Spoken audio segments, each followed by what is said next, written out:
Shalom saudara, kita ketemu lagi hari ini dalam sejarah gereja Asia dan Indonesia. Kita akan melanjutkan pembahasan kita minggu lalu. Mari kita mengawalinya dengan doa. Bapa yang baik, kami bersyukur untuk hari ini kami boleh kembali bersama-sama belajar tentang sejarah gereja Asia dan Indonesia. Tuhan tolong kami, berikan kami hikmat-Mu, berikan kami pengertian, berikan kami ketelitian saat kami mendengarkan dan memahami materi, sehingga ada prinsip-prinsip yang dapat kami ambil dan kami terapkan di dalam pelayanan kami. Berkati kelas kami hari ini Tuhan, hadirlah di tengah-tengah kami dimanapun kami berada. Terima kasih Tuhan Yesus, Engkau Allah yang tidak terbatas, Engkau yang sanggup berbicara atas kami semuanya. Di dalam nama Tuhan Yesus kami sudah berdoa. Haleluya. Amin. Ya, saudara, minggu lalu sudah mengerjakan tugas di mana saya minta saudara mencari, menggali atau meneliti tantangan-tantangan, hambatan-hambatan, kemudian peluang dan strategi yang dilakukan di dalam sejarah gereja Asia Tengah, yaitu Cina, Korea, dan Taiwan. Nah, kalau saudara sudah mencermatinya, saudara tentu menemukan ada kesamaan-kesamaan hambatan atau tantangan, tetapi juga ada peluang-peluang yang bisa dilakukan. Ya, jadi yang namanya hambatan dan tantangan itu tidak menjadi satu hal yang menghambat begitu, tetapi justru akan menciptakan strategi-strategi di mana perkembangan kekristenan bisa dijalankan. Nah, hari ini kita akan melanjutkan kembali dengan negara-negara yang lain, ya. Maaf saudara, bukan yang itu.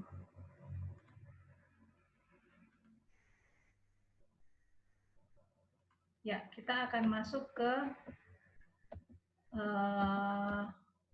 Gereja Asia Tenggara. Ya, kemarin saudara sudah sampai di sini, saudara sudah menggali sendiri di Cina bagaimana keadaannya, kemudian di Korea dan di Taiwan, kemudian saudara membandingkannya dengan yang terjadi di Asia Tengah dan Timur. Ya, kita melihat misalnya saja hukum negara itu menjadi salah satu tantangan gitu ya, di dalam perkembangan kekristenan. Nah, sekarang kita akan masuk ke dalam gereja Asia Tenggara. Kita mulai dari satu negara, yaitu Filipina.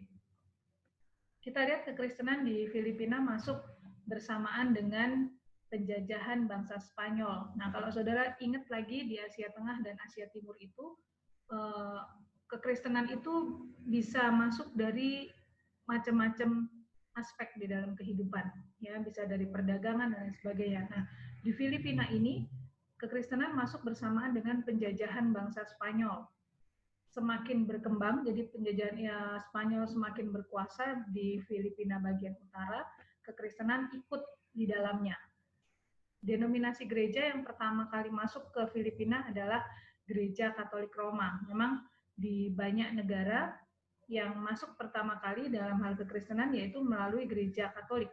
Strategi yang dipakai oleh para penginjil Spanyol antara lain dengan kebijakan reduction.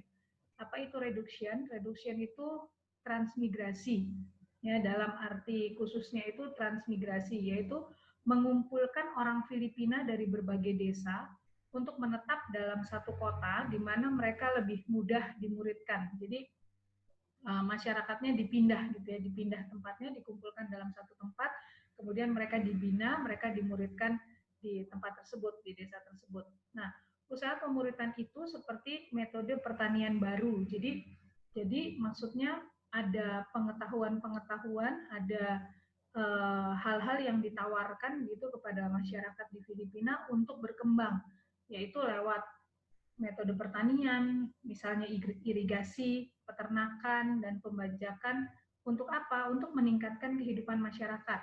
Siapa orang yang ditawarkan sesuatu yang baik, begitu, yang akan mendukung kehidupannya atau akan menolong kehidupannya, mereka nolak, enggak.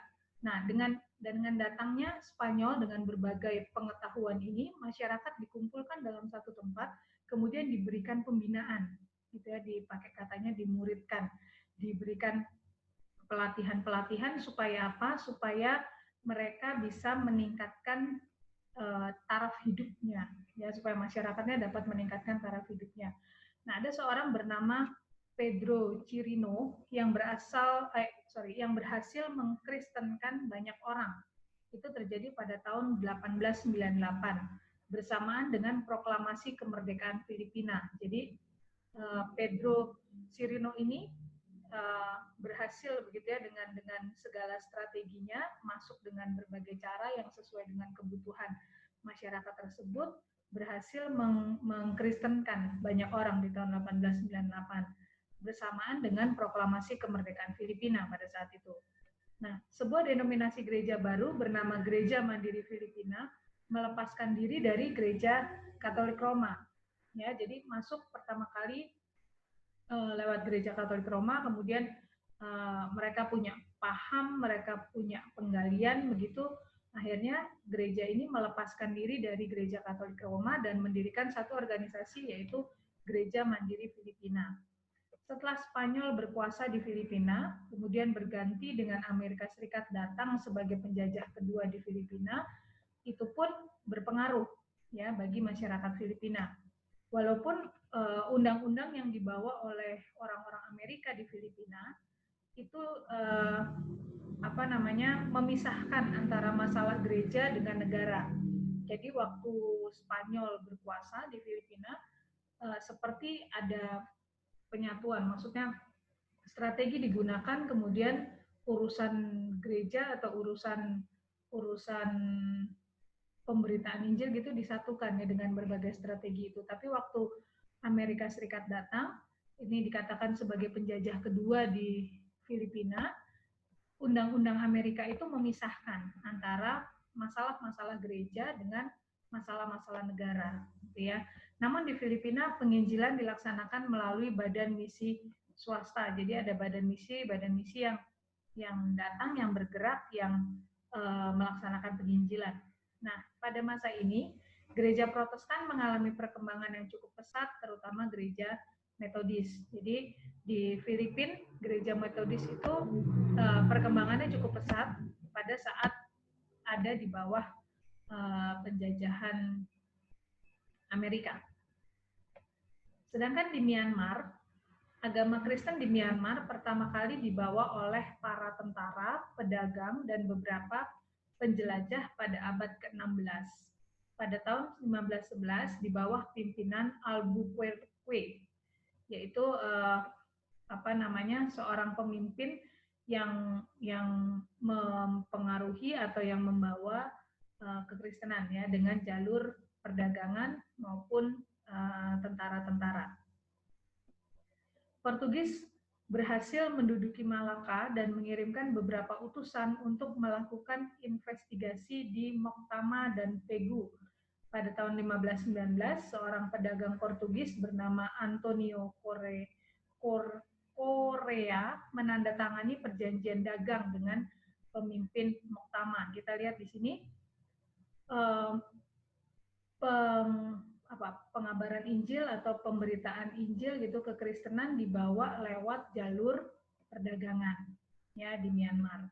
Akibat dari perjanjian dagang tersebut, ada sebanyak 700 pedagang dan tentara Portugis terus berdatangan ke Myanmar, yang pada saat itu Myanmar masih bernama Burma. Sejak tahun 1540 dan banyak di antara mereka yang beragama Katolik. Nah, karena orang-orang Portugis ini beragama Katolik, nah agama mereka juga dibawa kemudian berpengaruh kepada masyarakat yang ada di Myanmar. Setelah itu, misionaris Katolik mulai berdatangan di sana. Pada tahun 1554, seperti Pastor Fransiskan dari Prancis, Raja Minyasalgi dari Bago mengizinkan Felipe de Brito Necote, Sebastian Manrique pada tahun 1630, kemudian ada Romo Sigismond de Calci dan Romo Vitoni ke Syriam. Jadi jalur perdagangan ini menjadi strategi, menjadi sarana di mana kekristenan diberitakan di Myanmar, ya, karena pembawa beritanya atau yang berpengaruh pada saat itu, yang menjajah pada saat itu membawa kekristenan meskipun lewatnya jalur perdagangan. Nah, di Singapura agama Kristen pertama kali tiba di Singapura, yaitu pada waktu setengah tahun setelah didirikannya Singapura modern pada tahun 1819. Ini agama Kristen baru masuk. Seorang misionaris yang bernama William Milne, ini misionaris ini punya pengaruh di Singapura. Dia tiba pada 29 Mei 1819 dan mulai bekerja di sana. Imam Katolik yang pertama tiba pada Desember 1821 dan menyelidiki kemungkinan dibukanya sebuah stasi misi dan merayakan misa yang pertama. Ya, jadi ada orang-orang, ada tokoh-tokoh yang membawa kekristenan. Pemerintah kolonial mengambil sikap netral dan tidak ikut campur dalam urusan agama. Nah, ini di Singapura. Pemerintahannya tidak terpengaruh dengan datangnya pengaruh-pengaruh itu, mereka tetap bersikap netral, mereka tidak ikut campur dalam urusan agama. Para misionaris mendirikan gereja dan pelayanan Kristen di pulau itu. Mereka juga mendirikan organisasi-organisasi sosial dan banyak sekolah misi yang sangat dihormati karena kualitas pendidikannya pada masa kini, kualitas pendidikannya pada masa itu gitu ya. Jadi kalau tadi di Myanmar kita lihat dari jalur dagang, di Singapura ini dari jalur sosial, ya lewat organisasi-organisasi sosial, juga lewat sekolah-sekolah misi gitu yang didirikan. Para pemimpin gereja setempat perlahan-lahan mengambil alih penyelenggaraan pelayanan mereka. Sekolah-sekolah teologi didirikan untuk menghasilkan generasi pemimpin masa depan, dan semakin banyak gereja dan organisasi Kristen yang didirikan, sehingga proporsi orang Kristen di Singapura semakin meningkat. Nah, ini merupakan strategi, ya, merupakan cara memperluas agama Kristen di Singapura, yaitu lewat organisasi-organisasi sosial, juga lewat mendirikan sekolah-sekolah misi atau sekolah teologi yang kemudian kekristenan bisa disebarluaskan. Nah, kesimpulannya saudara, dari kita mempelajari sejarah gereja Asia Tengah, sejarah gereja Asia Timur, sejarah gereja Asia Tenggara, yang menjadi kesimpulan, saya menyimpulkannya seperti ini. Berdasarkan sejarah gereja Asia dan Tenggara yang kita telah pelajari saat ini membuktikan bahwa pemberitaan Injil tidak akan pernah mati, ya, meskipun ada tantangan, meskipun ada halangan, meskipun ada rintangannya, tetapi pemberitaan Injil itu tidak akan pernah mati. Ada banyak cara, ada banyak strategi, ada peluang-peluang yang bisa kita ciptakan atau peluang-peluang yang ada untuk Injil diberitakan. Setiap usaha pemberitaan Injil, entah itu besar atau kecil, dengan berbagai macam cara, gitu ya, cara, metode dalam situasi sulit atau dengan peluang terkecil sekalipun, Injil itu merupakan kekuatan Allah. Kita meyakini itu, saudara, bahwa Injil adalah kekuatan Allah. Injil punya kuasa, gitu ya, untuk sampai kepada orang-orang yang mendengarkannya. Jadi bisa dikatakan Injil adalah kekuatan Allah. Injil itu sendiri yang akan mendobrak dan menerobos setiap hati manusia yang keras. Yang keras sekalipun itu bisa diterobos dengan yang namanya Injil. Jika Roh Kudus bekerja, Injil itu akan bekerja di dalam hati orang-orang yang mendengarkannya, sehingga mereka akan terbuka dan percaya kepada Tuhan Yesus sebagai Tuhan dan Juru Selamat. Jadi kita tidak bisa bermegah diri pada saat satu orang diselamatkan, itu bukan hasil usaha kita, ya, tapi itu semuanya adalah karya Allah. Itu semuanya adalah karya Roh Kudus di dalam hati setiap orang yang mendengarkan Injil. Sekali lagi saya tekankan, meskipun ada banyak tantangan, meskipun ada banyak halangan, gitu ya, mau itu halangan berat sekalipun, halangan kecil sekalipun, masih ada banyak cara, masih ada banyak metode, masih ada banyak peluang, walaupun peluangnya itu kecil, untuk Injil bisa diberitakan. Kenapa begitu? Karena Injil adalah kekuatan Allah. Ya, Injil itu adalah kekuatan Allah. Injil sendiri yang mendobrak, Injil sendiri yang menerobos setiap hati manusia yang keras. Untuk apa? Untuk mereka percaya kepada Tuhan Yesus, yaitu Tuhan dan Juru Selamat. Oleh sebab itu, saudara yang dikasihi Tuhan, mari kita minta hikmat dari Tuhan, minta hikmat Tuhan saja untuk kita selalu memperkatakan Injil, ya meskipun sulit, meskipun itu sepertinya suasana tidak mendukung untuk kita memberitakan Injil, tetapi Allah sanggup memampukan kita. Karena apa? Karena Injil itu adalah kekuatan Allah. Yang kita sampaikan bukan kemanusiaan kita, yang kita sampaikan bukan apa pemahaman kita sendiri, tapi ada pengurapan Tuhan dengan Injil itu sendiri yang adalah kekuatan Allah akan menerobos hati dan pikiran setiap orang-orang yang kita injili. Ya, oleh sebab itu, mari dalam kesempatan apapun, saudara mau, saudara suka untuk menginjil. Ya, ini materi tentang sejarah gereja Asia selesai. Ya, jadi sejarah gereja Asia Timur, Tengah, dan Tenggara itu yang kita bahas di semester ini. Saudara bisa lihat bagaimana usaha-usaha misi yang dilakukan meskipun ada yang ditunggangi dengan perdagangan, ada yang ditunggangi dengan urusan politik, begitu ya, urusan ekonomi dan lain sebagainya. Tapi kekristenan diberitakan. Nah, selanjutnya saudara, kita akan sebelumnya jika saudara rindu dengan STT Berea, di belakang saya ini ada gedung kita STT Berea. Saudara tetap berdoa karena STT Berea ini juga menjadi alat Tuhan ya untuk Injil bisa disebarkan di mana saudara-saudara dipersiapkan di tempat ini ya. Jika saudara rindu dengan gedung ini, silakan saudara mengamatinya, doakan supaya benar-benar dari sekolah kita ini muncul pemberita-pemberita Injil yang militan ya yang dipakai oleh Tuhan. Oke, selanjutnya saya akan membahas topik yang selanjutnya. Sebentar.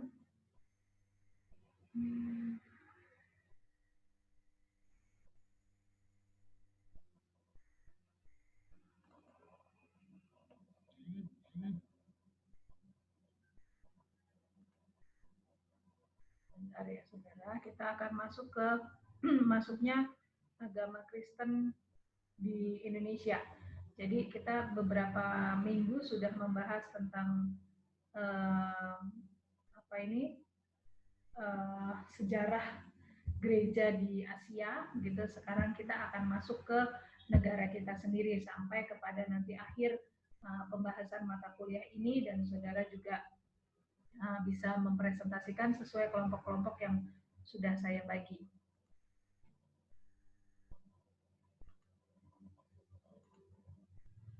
Ya, perkembangan dan penyebaran agama Kristen di Indonesia.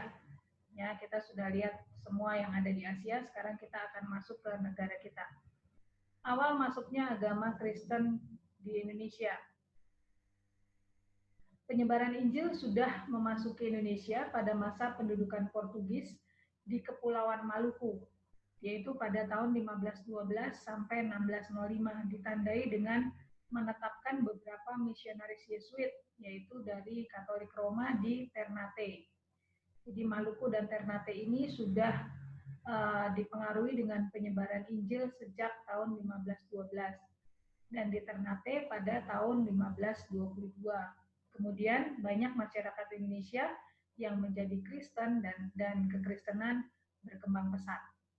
Ya, di daerah-daerah ini kita lihat sampai hari ini pun kalau di Indonesia ada beberapa daerah memang yang banyak sekali penduduk yang beragama Kristen, ya, seperti salah satunya di Maluku ini.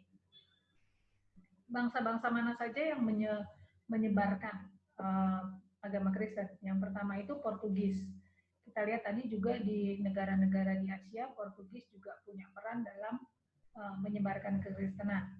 Sejak kedatangan Portugis di Kepulauan Indonesia, proses kristenisasi mulai berlangsung. Hal ini disebabkan oleh moto mereka, yaitu Gold, Glory, and Gospel. Ini moto dari orang-orang Portugis pada saat datang ke Indonesia. Ya, mereka punya moto Gold, Glory, and Gospel. Hal itu yang mendorong mereka melakukan penyebaran agama Kristen di Indonesia. Moto inilah yang kemudian menyemangati mereka, yang mendorong mereka untuk melakukan penyebaran agama Kristen di Indonesia. Nah, tokohnya siapa? Tokoh yang dalam penyebaran agama Kristen di Indonesia lewat Portugis yaitu Franciscus Xaverius, ya. Yang lalu-lalu juga kita sudah sempat bahas nama ini.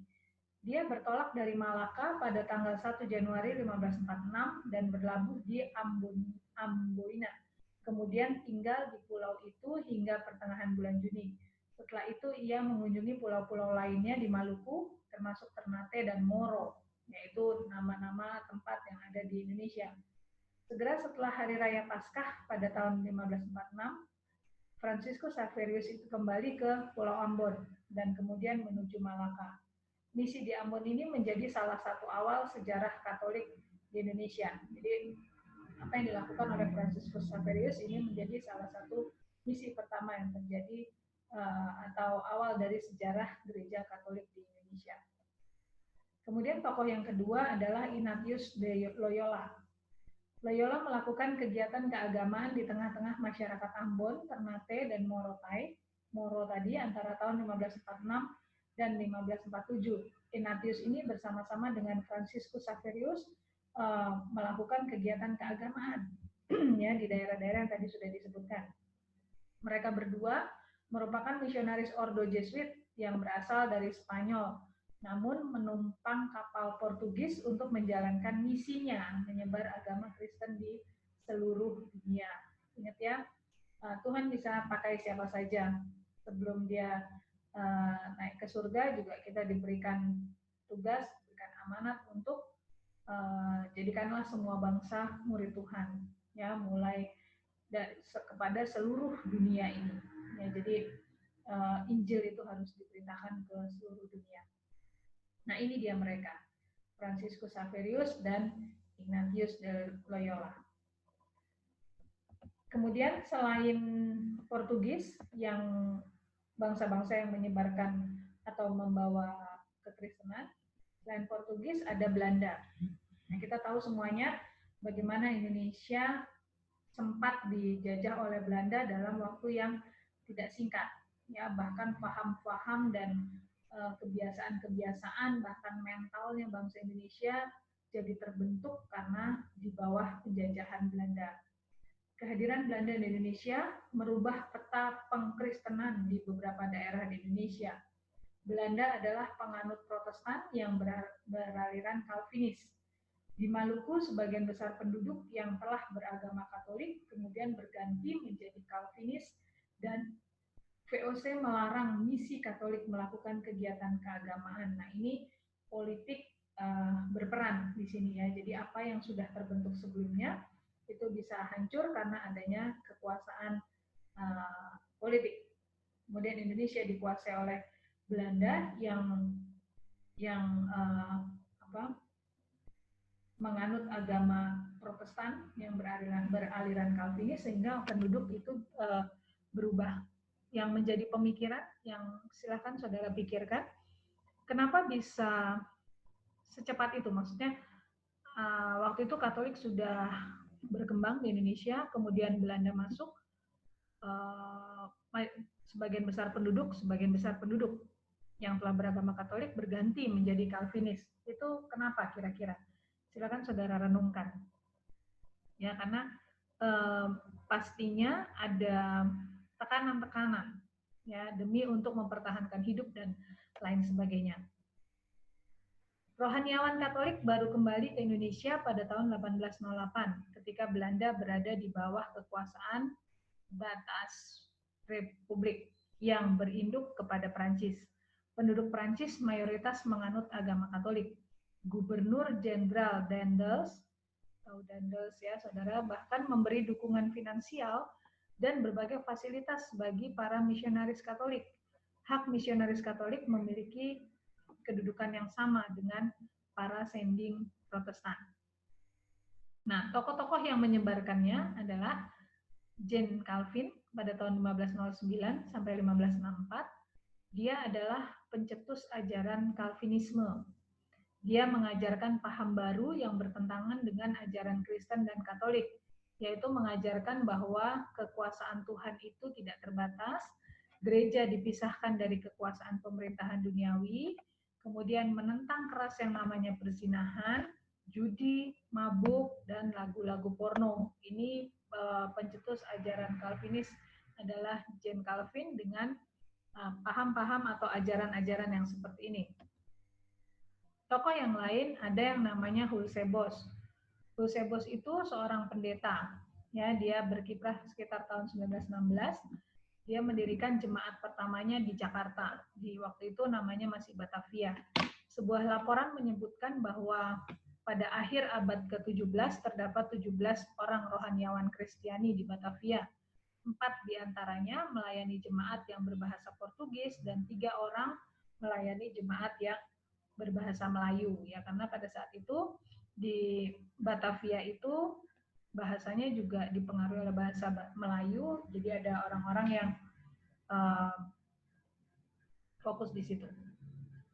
Organisasi-organisasi yang terbentuk oleh Sending Belanda yaitu Ordo Hergehardt, Hati Suci atau organisasi Hati Suci yang bertanggung jawab penuh atas wilayah Papua. Kemudian ada Serikat Sabda Allah, itu bertanggung jawab penuh di kawasan Flores dan Timor, dan kelompok Kapusin yang bertanggung jawab di kawasan Sumatera dan Kalimantan. Nah, kita lihat daerah-daerah ini juga daerah-daerah yang dikenal dengan kekristenannya.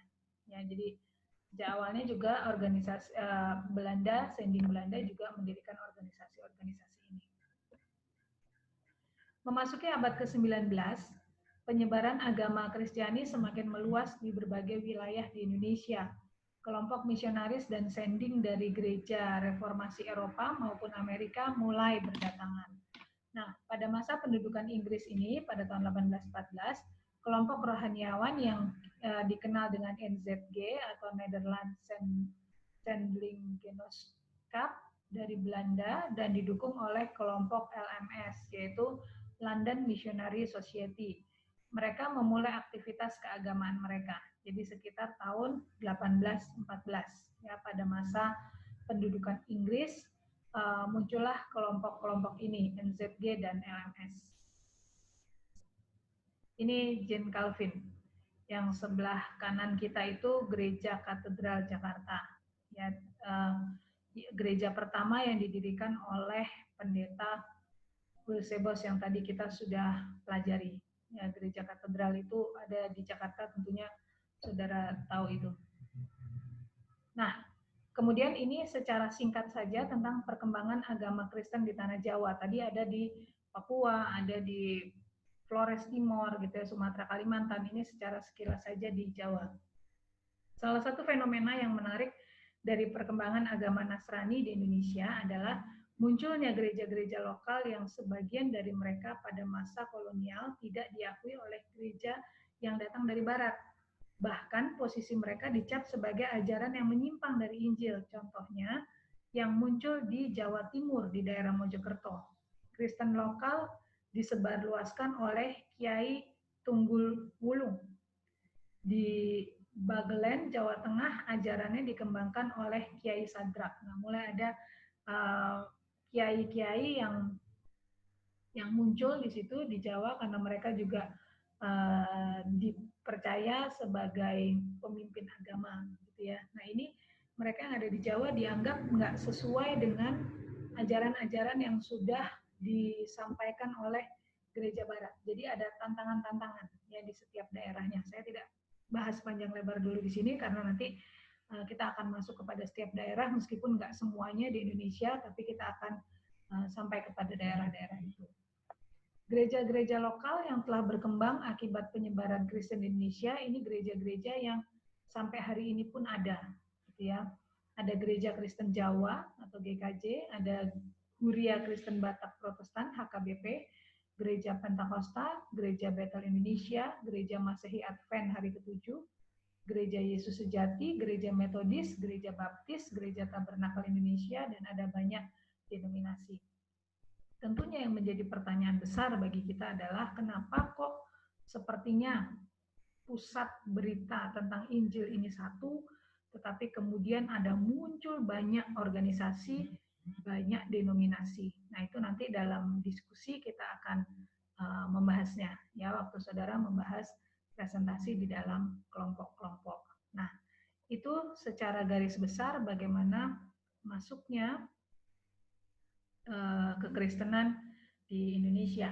Nah, saudara, di tengah-tengah pembahasan saya ini, silahkan saudara mencari tahu moto yang dipegang oleh orang-orang Portugis, yaitu Gold, Gospel, and Glory. Itu berbicara tentang apa? Saudara jelaskan secara singkat, kirimkan kepada saya. Apa itu gold maksudnya? Apa itu gospel? Apa itu glory? Apa itu maksudnya? Yaitu menjadi moto mereka untuk menyebarkan pekabaran Injil di Indonesia.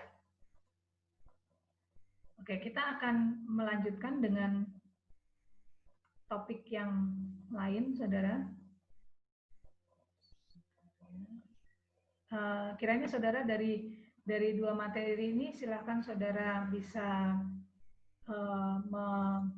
memikirkannya, begitu ya, bagaimana usaha-usaha para pekabar Injil. Ya, saya pikir ini stop dulu sampai di sini. Silakan saudara menjelaskan dulu apa itu moto yang dimaksud dengan gold, glory, and gospel. Apa maksudnya? Ya, silakan saudara menjelaskan. Setelah ini saya akan lanjutkan lagi dengan materi kita. Tuhan memberkati.